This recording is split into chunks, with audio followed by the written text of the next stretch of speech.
Mga bro, solid na balita para sa Philippine Coast Guard.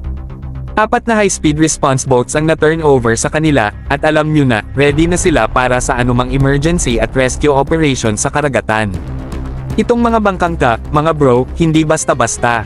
Design sila para sa mabilisang aksyon, kaya expect natin na bawat segundo, counted. Sa bilis ng mga ito, kayang-kaya nilang habulin ang mga lumalabag sa ating karagatan o sumagip ng buhay kahit gaano pa kalala ang sitwasyon. Dagdag pa, hindi lang bilis ang labanan dito. Ang mga high-speed response boats na ito ay loaded with the latest technology para sa communication at navigation, kaya siguradong connected sila kahit sa gitna ng laot. Wala nang paligoy-ligoy pa, kung kailangan nila mag-rescue, diretso aksyon na. Ang ganitong klaseng investment, mga bro, nagpapakita na seryoso ang gobyerno natin sa pagpapatibay ng ating maritime security.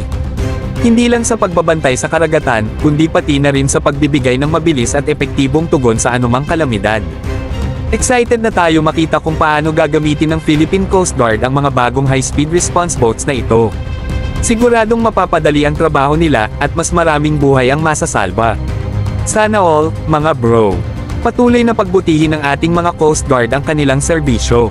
Keep up the good work, Philippine Coast Guard.